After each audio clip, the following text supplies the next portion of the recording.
Hey, ഇന്ന് ഞാനൊരു കഥ പറയാമെന്ന് വെച്ചു. ഞാൻ ഈ ചെയ്തുകൊണ്ടിരിക്കുന്ന ഷീറ്റ് വർക്കില്ലേ, അതുമല്ലേ ഒരു ലോഗോ കണ്ടോ, ഒരു കുതിരയും കാറും 18 എന്നൊക്കെ എഴുതിയിട്ടുള്ളത്. ഇത് കണ്ടിട്ട് എന്തൊക്കെയോ പിന്നാമ്പറ കഥകളുള്ള പോലെ തോന്നണില്ലേ?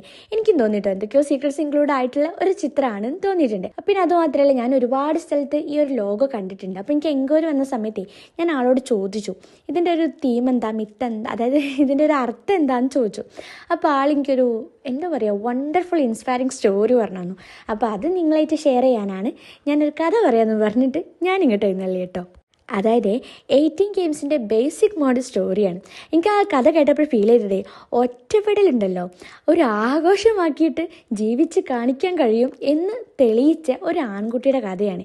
പഠനത്തിലെ പക്കാലോ ആയിരുന്ന ഇവൻക്ക് ചുറ്റിലും കുടുംബക്കാരും കൂട്ടുകാരും എന്തിന് അധ്യാപകരടക്കം ഇരുട്ട് നിറച്ചിട്ടുണ്ടായിരുന്നു.